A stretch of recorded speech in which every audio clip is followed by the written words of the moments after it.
The Addams family, as most of us picture them, are paragons of marital devotion. Gomez and Morticia are locked in a permanent state of romantic bliss, a whirlwind of sweet nothings in French and passionate tangos. They are, above all, a united front against a bland world. In the 1964 television series, they are horrified at the suggestion that their son Pugsley might be joining the Boy Scouts, not because they object to the organisation, but because they fear it will turn him into someone depressingly normal. They are eccentric, but they are fundamentally good-hearted.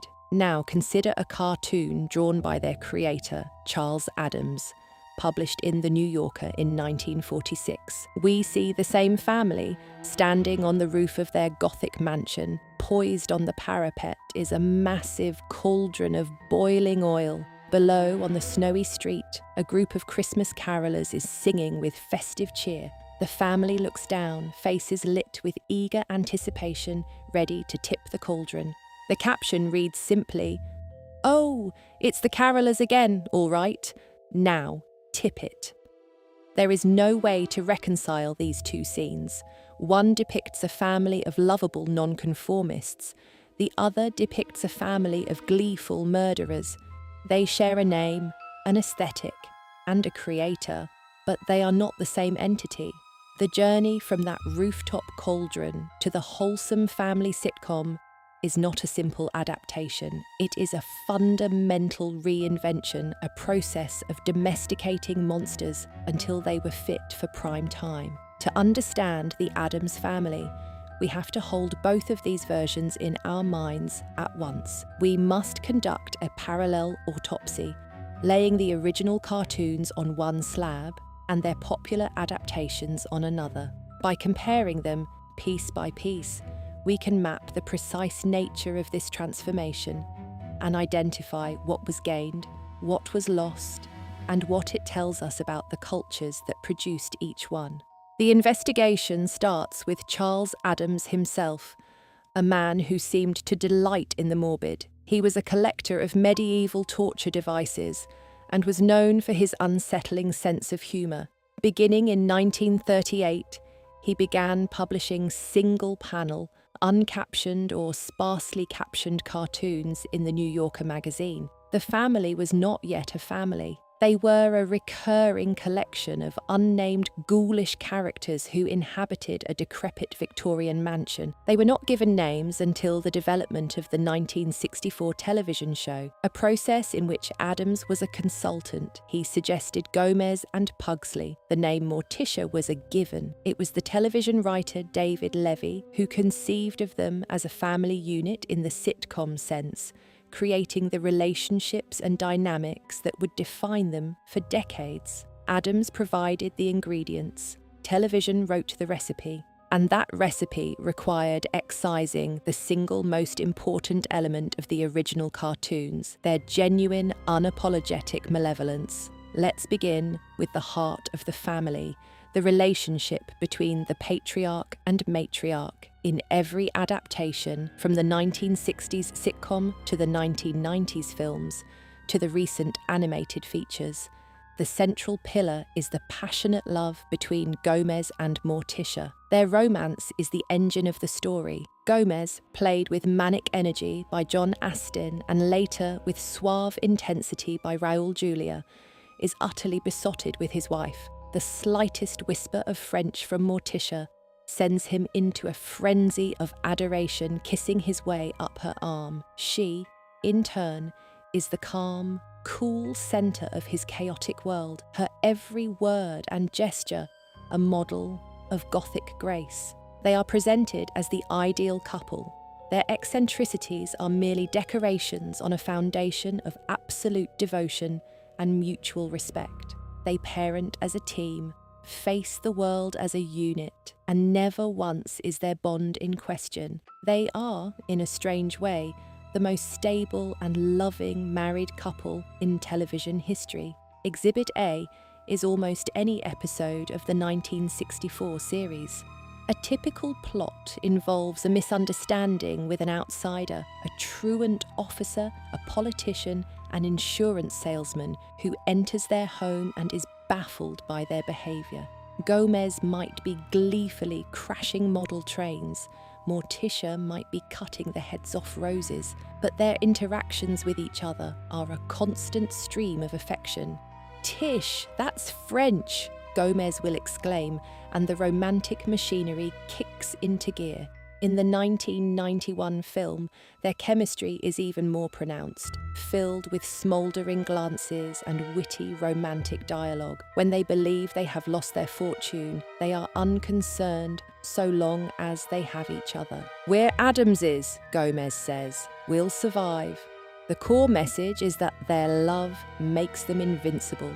It's the source of their power and their identity. Now, let us turn to Exhibit B, the original cartoons. The couple, not yet named Gomez and Morticia, are certainly a unit. They are almost always depicted together, sharing a private, morbid joke at the expense of the outside world. But the nature of their bond is profoundly different. It is not built on romantic gestures and sweet nothings. It is built on a shared aristocratic contempt for all of humanity. Their love language is sadism. In one cartoon, the man is enthusiastically showing his wife a newspaper. The headline reads, "Freighter with 500 aboard sinks." She looks on with placid approval. In another, she is sitting in a chair, calmly knitting a baby sweater. It has 3 arms. He stands behind her, looking on with paternal pride. This isn't a portrait of romance. It's a portrait of a shared pathology. They are partners in crime, literally. Consider a cartoon from 1941. The wife is speaking to a visitor in their home, a conventionally dressed woman who looks deeply uncomfortable. In the background, her husband is strapped into an electric chair, grinning maniacally as a switch is about to be thrown. The wife says, "He's all right, really, but it's the only way he can relax." Their private life is not about tangoing, it is about recreational torture. Another panel shows the couple in a movie theatre. On screen, the hero is clinging to a cliff by his fingertips. The audience is tense, anxious. But the Addams couple is leaning forward, faces alight with glee, actively rooting for the hero to fall. They are not just outsiders, they are anti-human. Their bond comes from this shared position of spectatorship, watching the mundane world of human suffering as a form of entertainment. The adaptation then performs a critical operation. It preserves the visible structure of their devotion while completely removing its psychological foundation. The television show saw a couple that was always together and interpreted it as love. What it missed or deliberately ignored was that they were together because they were co-conspirators. They were a 2-person secret society dedicated to the morbid. The sitcom takes their shared interest in the macabre and turns it into a quirky hobby, like collecting stamps rather than a worldview. They become a loving couple who just happen to like cemeteries and guillotines. The cartoons show us a couple whose love is inextricable from their shared desire to see the world burn. The adaptation makes them safe. It turns a portrait of sociopathy into a portrait of aspirational romance, and in doing so, it changes everything that follows. That decision explains the couple. But what does it mean for their children? How do you domesticate the monstrous offspring of such a union? The children of the Addams family, Wednesday and Pugsley, are iconic figures of youthful rebellion and Gothic chic. In the popular imagination, particularly shaped by Christina Ricci's portrayal in the 1990s films, Wednesday is a deadpan, stoic prodigy with a penchant for guillotines and a deep-seated contempt for the cheerful conformity of summer camp. Pugsley is her willing, if slightly dim-witted, accomplice and test subject. He is the one tied to the electric chair, the one with the apple in his mouth for archery practice. In the 1964 series, their personalities are less defined. Pugsley is a fairly normal, inventive boy whose inventions just happen to be dangerous. He owns a pet octopus named Aristotle.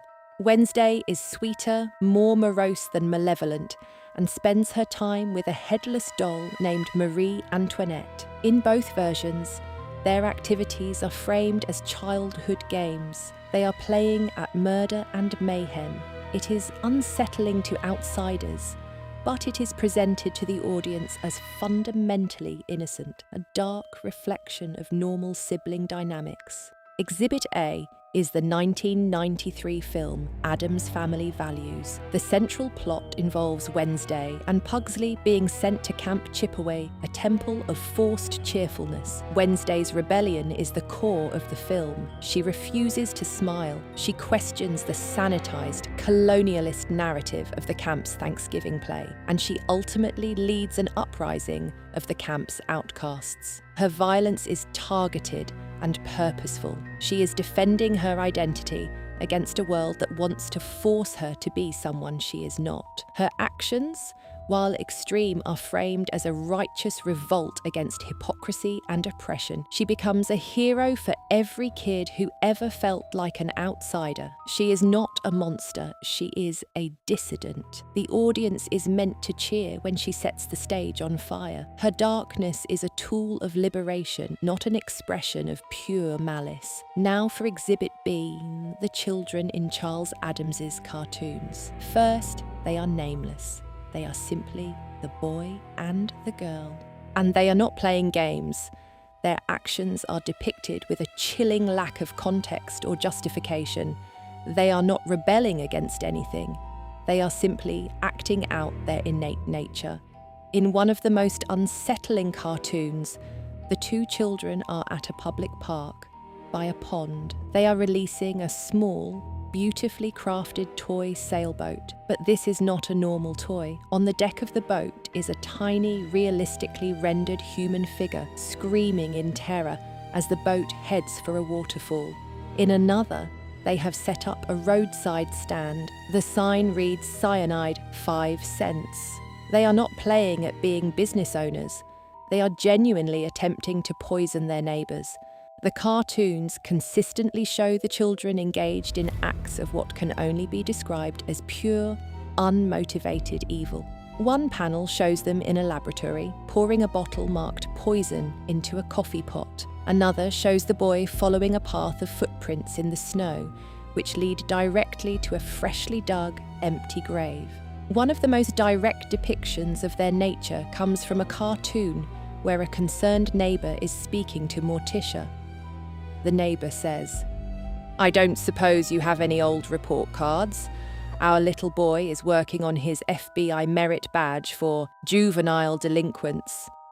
The joke only works if the children are, in fact, genuine delinquents, known in the community for their criminal behaviour. They are not misunderstood. They are a public menace. The transformation from cartoon to screen is a process of psychological explanation. The adaptations provide motives for the children's behaviour. In the sitcom, it is their unusual upbringing. In the films, it is a conscious rebellion against societal norms. The cartoons offer no such comfort. The children are not reacting to anything. They are not products of their environment in a way we can easily analyse. They are simply monstrous. The adaptations turn them into characters we can understand, even identify with. Wednesday becomes an icon of female empowerment and non-conformity. The original girl child is something far more disquieting, a predator in training. The sitcom and films suggest that if you just understood their family, you would understand them. The cartoons suggest that if you understood them, you would run. This pattern of invention continues as we move to the extended family, where the very concept of a coherent family unit is a television construct. What was Uncle Fester before he became Gomez's brother? In the established lore of the Addams family, Uncle Fester is an integral part of the household. He is the archetypal, crazy uncle, a figure of chaotic energy and childlike glee. In the 1964 television series, he is established as Morticia's maternal uncle, Uncle Fester Frump. The 1990s films retconned this, making him Gomez's long-lost brother, Gordon Craven, who suffers from amnesia. In both cases, he is a core member of the family unit. He is beloved by the children, a source of endless comic relief, and defined by his bizarre abilities, most famously his knack for generating electricity and lighting a bulb in his mouth. He is weird, certainly. He sleeps on a bed of nails and enjoys being put in a rack, but he is portrayed as fundamentally harmless, a big, bald, lovable man-child. His eccentricities are for his own amusement, not for menacing the public. Exhibit A for this version of Fester is his portrayal by Jackie Coogan in the sitcom and Christopher Lloyd in the films. Coogan's Fester is goofy and prone to schemes that backfire. Lloyd's Fester is more haunted and strange, but his central arc in the first film is about rediscovering his place in the family. His connection to Gomez is the emotional core of the movie. The climactic scene, where he finally remembers his identity as an Addams, is played for genuine emotional catharsis. He is not just a collection of weird habits. He is a brother, an uncle, a man who needs the love and acceptance of his family to be whole. The same is true of Grandmama. In the sitcom, she is Gomez's mother, Eudora Addams. In the films, she is Morticia's mother. In either case, she is the resident witch, a cackling crone who stirs potions and offers questionable advice. But she is a fixture in the home, a part of the daily domestic life. Now examine Exhibit B, the cartoons of Charles Addams. The character who would become Uncle Fester is rarely, if ever, depicted inside the Addams mansion with the rest of the family. He is a solitary figure who stars in his own separate cartoons, and he is not lovable. He is a genuinely menacing presence. In one cartoon, he is shown in a desolate landscape holding a divining rod that is pointing insistently at a terrified man cowering nearby. In another, he is standing behind a woman in a department store using a powerful magnet to pull the fillings out of her teeth. One of his most famous cartoons shows him attending a horror movie. The audience is screaming in terror at the monster on the screen. Fester is sitting among them, looking back at the audience with a wide, delighted grin, enjoying their fear more than the film. He is not a quirky member of a family. He is a predator who feeds on the discomfort of others. The character of Grandmama is similarly disconnected. She appears as a haggard, wild-haired witch, often seen flying on a broomstick with bats or selling poisons from a roadside stand. Like Fester, she is not depicted as a cozy, live-in grandmother. The very idea of these characters being part of a stable, multi-generational household is a complete invention for television. When the producers of the 1964 show were developing the series, they had to ask Charles Addams to define the relationships between his recurring characters. He had never considered it. He simply drew a collection of macabre individuals. It was the sitcom format, with its need for a stable cast and predictable dynamics, that forced them into the structure of a nuclear family. Fester became an uncle. The witch became a grandmother. The butler, Lurch, and the disembodied hand, Thing, were formalised into their domestic roles. This reveals a fundamental truth about the adaptation process. The television show did not just change the characters' personalities, it created the family itself. The cartoons are a gallery of grotesques who sometimes happen to occupy the same frame. The sitcom is a story about a family.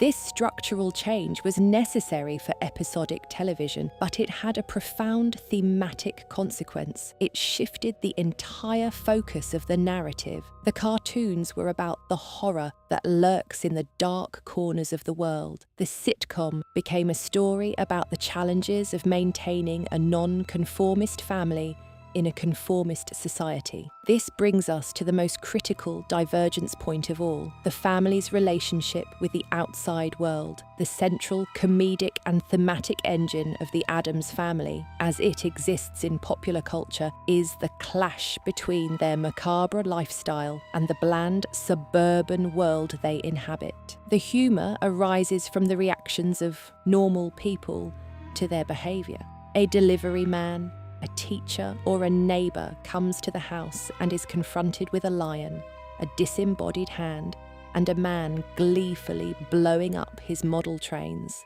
The Addamses themselves are blissfully unaware that there is anything strange about their lives. They are consistently portrayed as gracious hosts and friendly neighbours. They cannot understand why people scream and run away. The conflict is not between good and evil, but between the conventional and the unconventional. Paragraph's Exhibit A is the entire premise of the 1964 sitcom. In episode after episode, the family's fundamental decency is contrasted with the prejudice and narrow-mindedness of the outside world. They treat every visitor with impeccable, if slightly terrifying, courtesy. When a politician visits their home to survey it for a new highway, they welcome him with open arms, assuming he is there for a friendly social call. The joke is on the politician, who misinterprets their hospitality as a threat. The Addamses are never the aggressors. They are the misunderstood innocents. This framing makes them heroic. They are a celebration of individuality, a bastion of authentic living in a world of grey flannel suits. They are the ultimate nonconformists, and the show invites us to laugh at the society that is too rigid to accept them. This theme was perfectly suited to the 1960s. The show premiered in 1964, a time of rising countercultural sentiment. The Addamses became unlikely standard bearers for the idea of doing your own thing. They represented a rejection of suburban conformity, the keeping up with the Joneses mentality that defined much of post-war American culture. They were rich, but they cared nothing for status. They were a family, but they rejected the saccharine model of the typical sitcom family. They were, in their own way, rebels. The audience is positioned to root for them against the frightened, intolerant squares who populate their world. The message is one of tolerance. Why can't we all just get along, even if your neighbours have a pet octopus and a 7-foot-tall butler? Let us now place Exhibit B alongside this. In the world of the Charles Addams cartoons, the family's relationship with the outside world is not based on misunderstanding, it is based on predation. The outsiders are not intolerant squares, they are victims. The family's interactions with their neighbours are not comedic clashes of culture, they are acts of assault, terror, and murder. The most famous Addams cartoon of all, the one mentioned at the start, shows the family about to pour boiling oil on Christmas carolers. There is no misunderstanding here.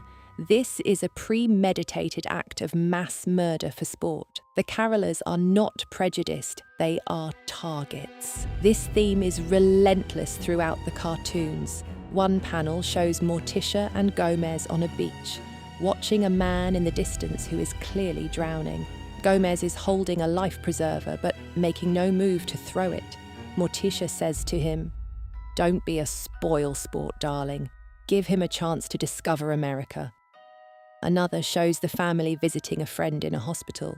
The man is in a full body cast. Gomez is leaning over him, cheerfully saying, "Congratulations, old man. The car's a complete wreck." They are not merely indifferent to human suffering, they actively delight in it. They are not non-conformists, they are sadists. The humour in the cartoons is of a much darker and more cynical variety. It is a satire not of the middle class, but of the aristocracy. The Addamses are old money, living in a decaying mansion, utterly disconnected from and contemptuous of the common people. Their monstrosity is a metaphor for the moral rot of a decadent upper class that views other people as playthings. They are not heroes, they are the villains. The joke is on us for finding their detached cruelty amusing. Addams uses the conventions of the Gothic horror genre to comment on the very real horrors of class privilege. The outsiders in the cartoons are right to be terrified. The Addams family is a mortal threat. This inversion is the single most significant act of the adaptation. The television show took a story about aristocratic predators and turned it into a story about bohemian heroes. It flipped the moral universe of the source material on its head. It took characters who were defined by their hatred of humanity and transformed them into a family defined by their love for each other. It replaced the chilling, misanthropic satire of the original with a warm, gentle satire about the importance of being yourself. It was a brilliant and necessary act of creative alchemy to make the concept work for television, but it was an act of complete ideological reversal. The two versions are not just different in tone, they are telling fundamentally opposite stories. So, what are we left with when we place these two families side by side? We have two distinct creations, each a perfect reflection of its medium and its era. On one side, we have the original cartoons of Charles Addams. They are masterpieces of economy, single panels that distill a whole universe of macabre humour. They were created for The New Yorker, a magazine aimed at a sophisticated urban readership that appreciated irony and was not easily shocked. Addams's family is a product of this environment. They are a satirical weapon, a dark commentary on the corrosiveness of inherited wealth and the casual cruelty of the elite. Their horror is not supernatural, it is social. They are monstrous because they are utterly indifferent to the lives of those they consider beneath them, a sentiment not entirely unfamiliar in the real world. Their lack of names, their undefined relationships, their pure and unmotivated malice, all of it serves this satirical purpose. They are an archetype, not a family. They are a symbol of aristocratic decay given Gothic form. On the other side, we have the family of television and film. This family was born from the constraints and ambitions of mass media in the mid-20th century. They needed to be relatable, repeatable, and, if not lovable, then at least fascinating. The creators, led by David Levy, performed a masterful act of reverse engineering. They took Addams's aesthetic, the Gothic mansion, the morbid interests, the monstrous butler, and stripped it of its misanthropy. They identified the one element that could be salvaged and amplified, the couple's devotion. They made that devotion the core of a new entity, building a family structure around it. They invented relationships, softened personalities, and, most critically, they inverted the family's conflict with the world. No longer predators hunting the public, they became a sanctuary of weirdness besieged by a world of oppressive normalcy. This new family spoke directly to the anxieties of its time. First, the Cold War fear of conformity in the 60s, and later, the celebration of outsider culture in the 90s. They became icons of individuality, their darkness rendered safe, stylish, and aspirational. To ask which is the real Addams family is to ask the wrong question.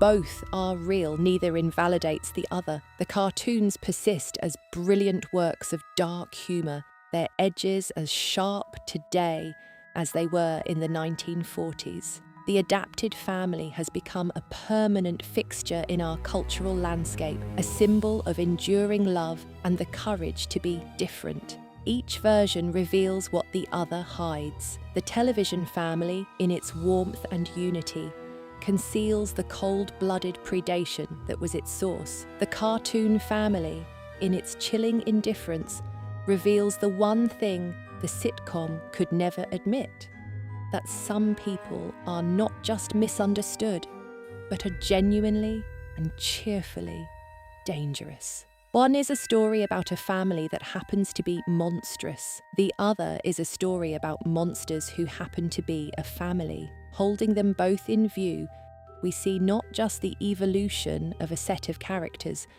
but a map of our changing relationship with the darkness we find so entertaining.